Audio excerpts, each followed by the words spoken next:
don't know why we exist in self-destroying structure. We all share a fondness for that which is correct, and we're all certain that we have it. But there must be a way for that loyalty to flourish without burning the last shreds of coexistence between our species. That is, a species that is primarily defined by its diversity. I don't know if I'm arrogant for assuming that my desire for progress is any indication of my task as a catalyst, but I tried to find Tarshish already. Only in my attempted escape did you find me, and I do not believe that you found me without reason. Mo! Hey Mo! I want you. Wow.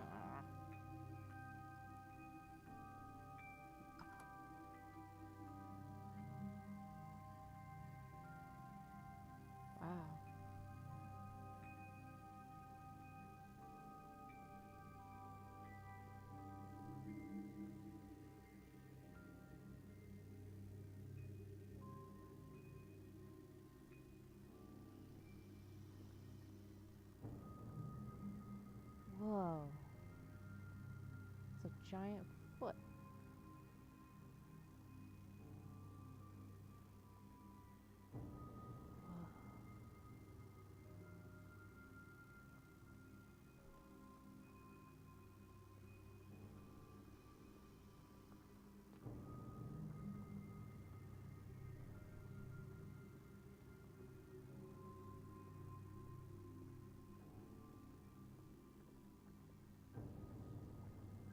Like, I can't even begin to describe some of the awe here. Dang.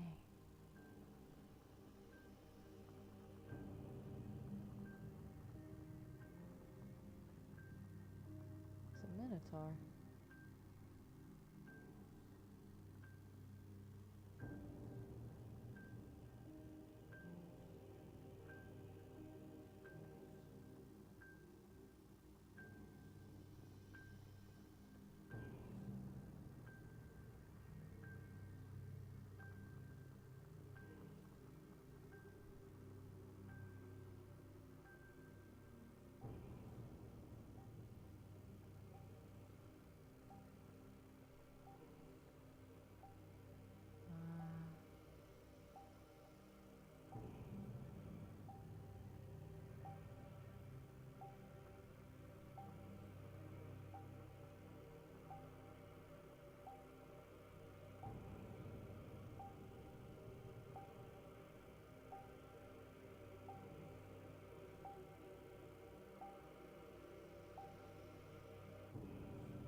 These dreams act as mirrors.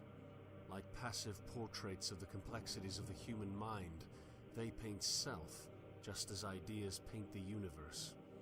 Dreams truly are the most honest form of introspection, even if I can only use them as an escape. The dream was never meant to be realized.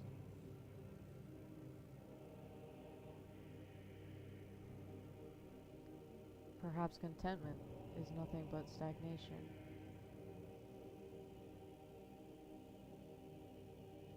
Perhaps the dream itself is an agent of progress.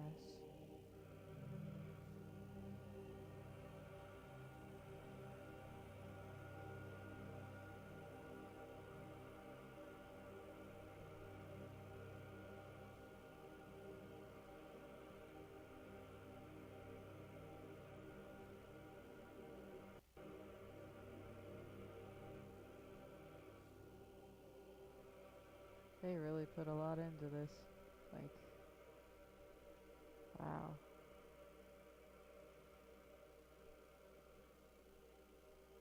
It's very easy to fall in love with this game. It's very... They weren't lying when they said atmospheric. That is definitely a good word for their description.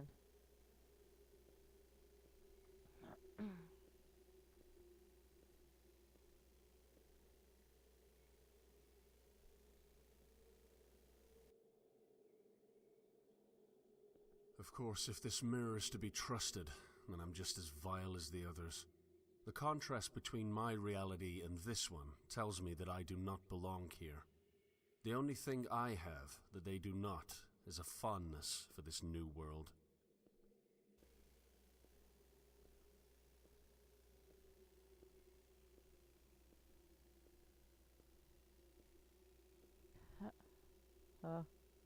Hello, birdie. Are you like a griffin?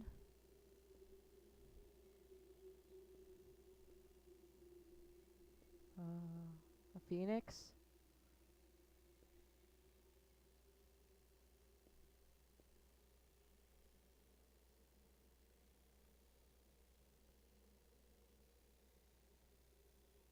Huh. Oh. This game.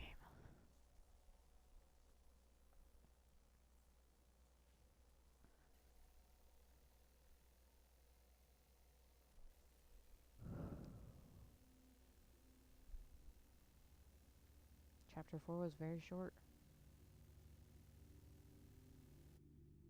I actually knew the man who lived here. I believe his name was Solomon, though he insisted that the matter was irrelevant. During the few times we spoke, he seemed ungrateful to the point of mental masochism. He would consistently act as though you have somehow maliciously trapped him within your confines, to limit what can be done with the outside. I, of course, know you better. You and I have a special relationship. Okay, so we're not Solomon.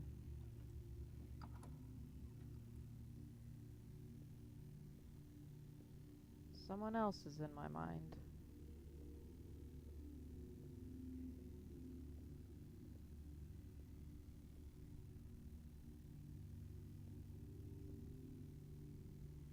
And I like that it's getting a little more floral, like in the desolation of this place and the dreariness, there's still bits and pieces of life.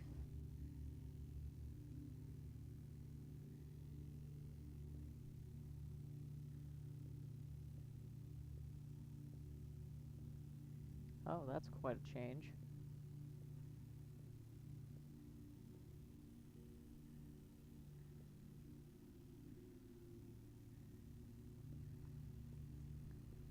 Oh look, a labyrinth. Before the fall, I had access to a monolithic complex of voices. My parents would simply drop me off with the instruction to learn. Vague, certainly, but the uncharted nature of the command provided me the freedom to let my interest plot the course. My travels picked up in speed as the voices became stronger, pulling me ashore to distant lands where discovery welcomed me with open arms.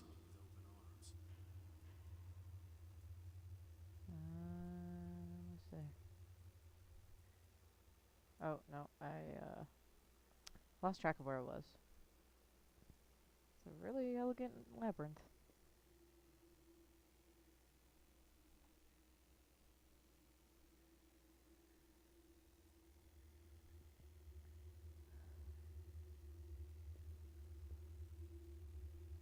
Page 161. The Council of Modernity.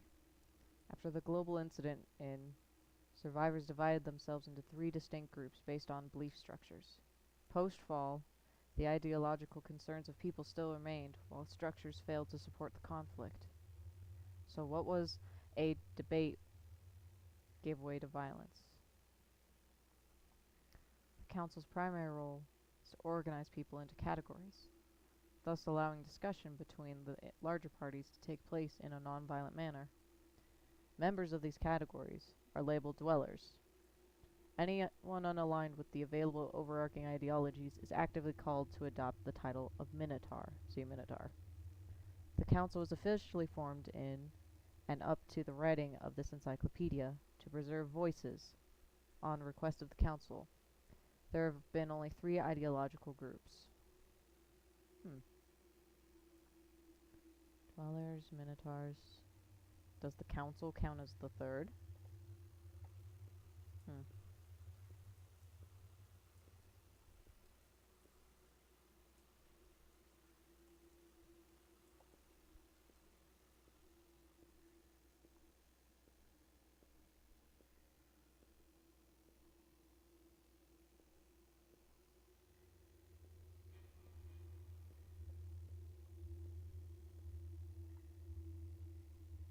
Page 334.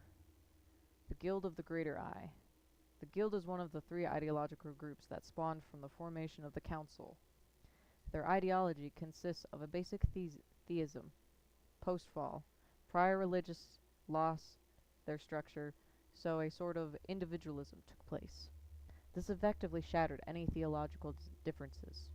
This faction agreed to unite under the assumption that a deity does exist, even if that deity's exact definition is varied amongst the members. The one understanding that the members all share, we'll never know. The ideological group's major goal is to rebuild a society that allows for the freedom of religious expression. The primary method of achieving this, at the present, is through education, under the regulations agreed upon by the Council at large. The Guild's methodology consists of presenting the possibility of a life outside the physical and an entity not bound by physical laws. See, that's a good concept, the whole your deity is however you perceive it, and no one is the right or wrong. But I feel like something went wrong along the way, because their eyes are everywhere. They are always watching. So many ways to go, so many options.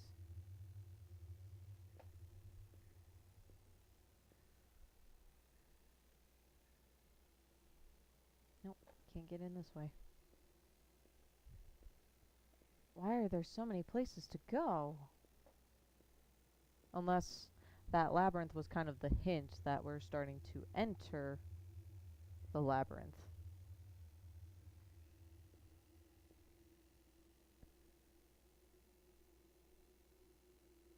Someone was thirsty.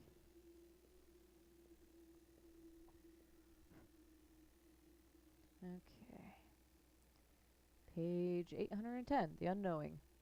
The Unknowing are the one of the three ideological groups that spawned from the formation of the Council. Their ideology consists of a loose form of agnosticism. Finding a general consensus amidst this group is presented several structural problems, and their refusal to adopt any leader has resulted in almost anarchic, can't say this damn word, outlook. However, their methodology has almost no variation. The Unknowing seek to rid any potential new society of the concept of objective truth, and, in doing so, they aim to eliminate oppression entirely, leaving truth to individuals. Their goal is to create a society that adopts subjective truth. Okay, so we really are starting to see what's the flaw in each one. One wants religious freedom. Another wants to follow subjective truth. The council, or dwellers, more so, the dwellers, what was their flaw? They were prone to violence. I don't trust you. You say exit, but I doubt that. Out of order, Lala, Viva, and Soul.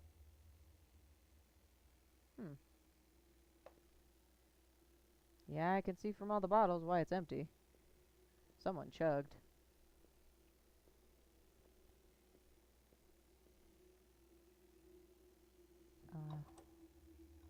Okay, good. Not ready to leave yet, so I was making sure the door wouldn't take me too far away. There's many choices here. It's definitely a lot to explore, and if you're not careful, you're gonna miss something. Yes, my dear Solomon, a marginal effect. One small step towards the unattainable, indeed.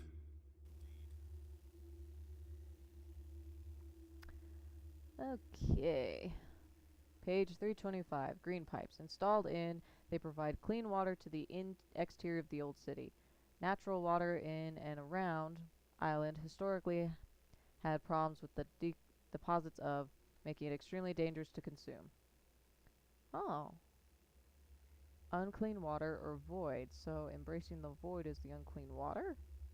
Notable documented effects of the unclean water include hallucinations, severe migraines, and thoughts of suicide. The extreme mental effects of the mental water makes filtration treatment a necessity. While numerous treatment facilities exist around the outer ring of the island, all filtered water feeds back into the inland before filtered again and fed to the exterior, effectively making the old city the source of clean water. The entire process is automated with the estimated lifespan of around years. After the global incident the council split the flow from the interior into 3 groups. The first group serves the guild, the second serves the unknowing, and the third serves the order. Order of the Cosmos. That one sounds cool. Someone really chowed down in here. Or many people did. Is this where Solly went?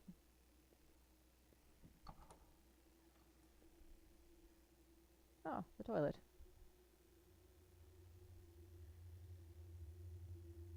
And Jonah was in the belly of the fish for 3 days and 3 nights. There's the labyrinth again. A little different in design, but... oh, what is it? I think... labyrinths and... Abrahamic religions? I'm trying to remember what my teacher taught me. They... no, it didn't represent infinity. I can't remember. If somebody does, please explain. I can't quite remember the symbology of it all. But it means something.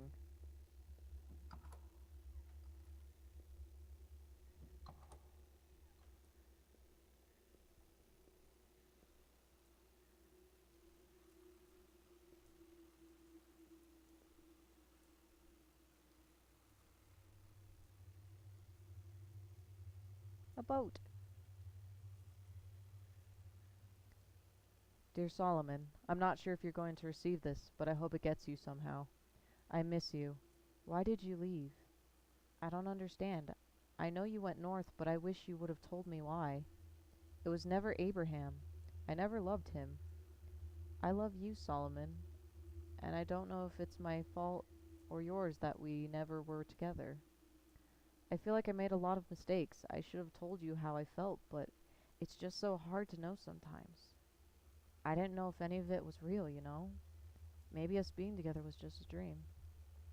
Anyway, Abraham is gone now, and I'm coming to find you. I'm just near the water treatment facility, and I know the sort of places you love to make your home. Look for me in the area. I want to see you again. Love, Belle. I ship them. Solly and Belle. Do they get their happy ending? No one knows. Huh? Why is this door open? What? Oh, I went down first rather than staying up here. Okay. I was confused, but now no. Aww. She does love him.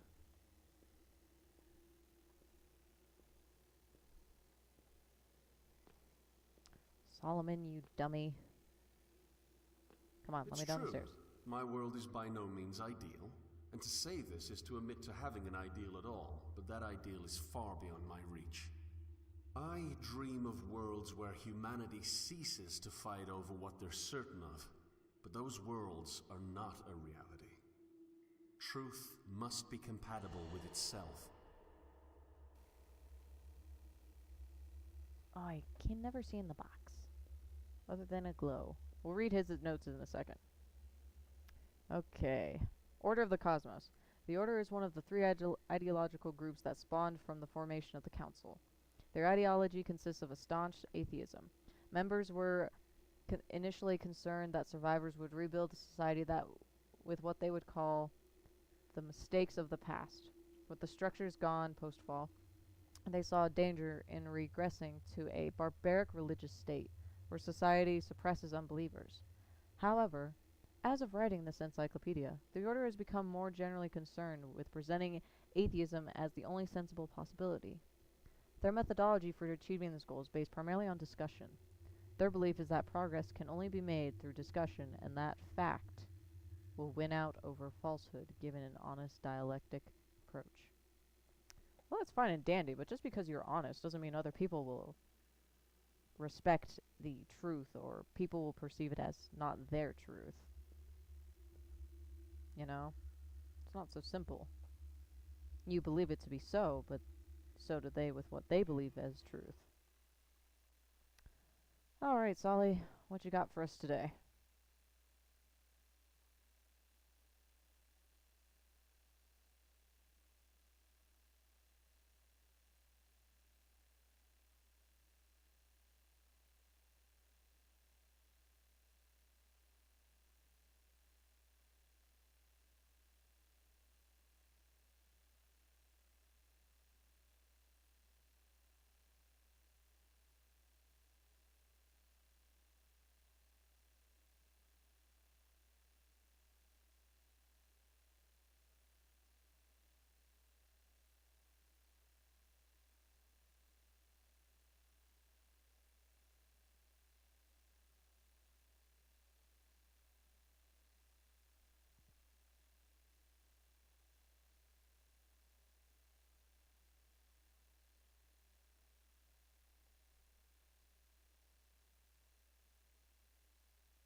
Okay.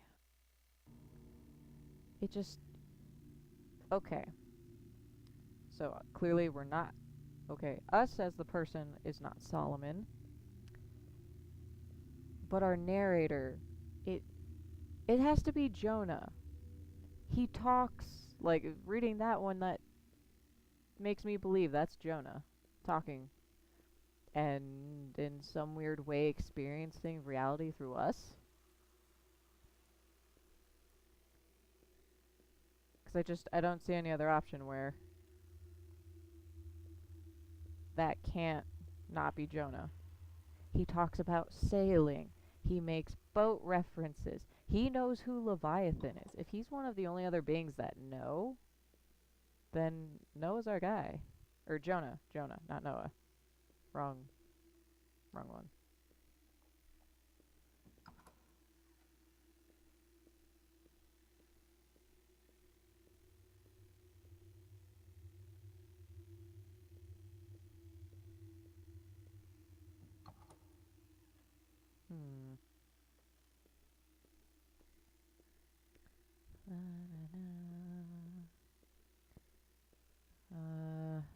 Was stuff down there. I want to check the exit. We will check the exit.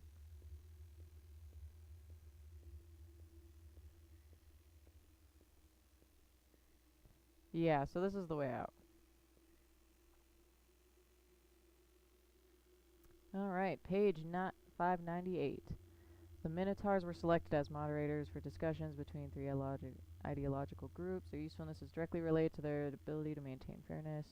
Did I already read this? Oh, no. Instrumental in preventing violent outbreaks and fighting. The Minotaurs do not align with any particular ideology. They act as free agents in a discussion between three established factions. A major source of support for the Minotaurs is another party named Leviathan in the old city, which is now quarantined. Okay. So pieces are definitely coming together here. So maybe in Solomon's journey, people do start to experience Leviathan, or someone's just writing this and they're aware and such. Okay, good. You're not a bad door. Oh. Oh, I thought we were a little bit outside. A boat! And, oh no. The dreams. Which dream is real and which is the reality?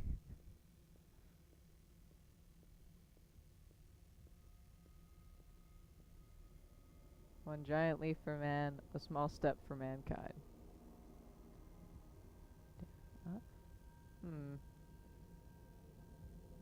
Creepy hands. It's a boat, though. Like, Jonah goes sailing. Get in the boat. Come on, get in the boat. Cool. Oh.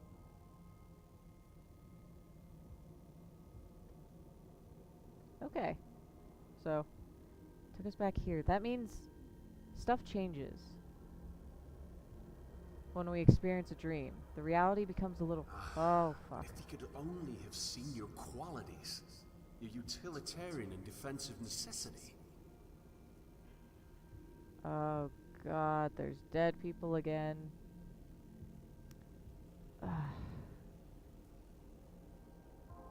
Why?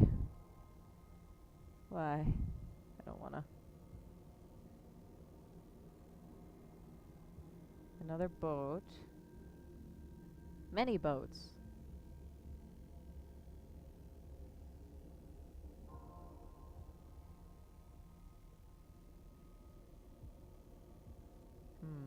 Hold on.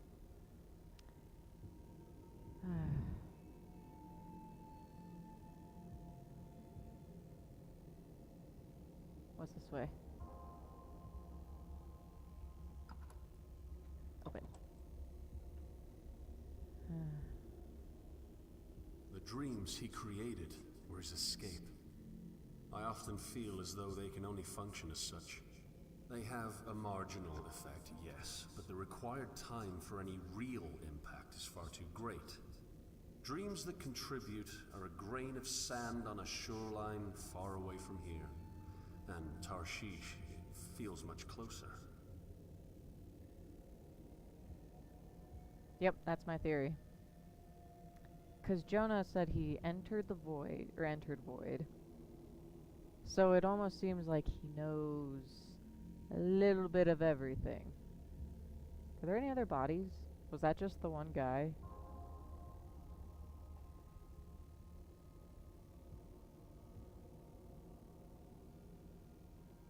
Oh, the door's gone. Right.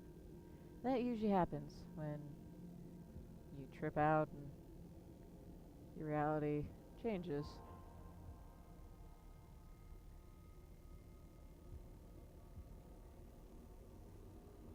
Okay, I don't think there's anything else that differs. So, I think we could just take the exit.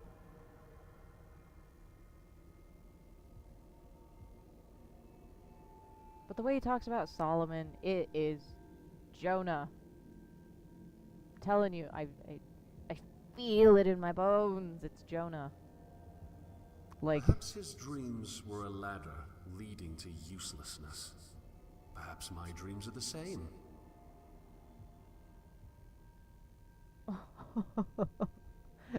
God damn. One small step for a man, another useless corpse for mankind. Bravo.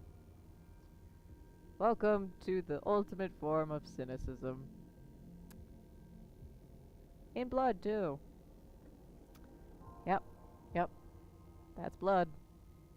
Totally blood. So,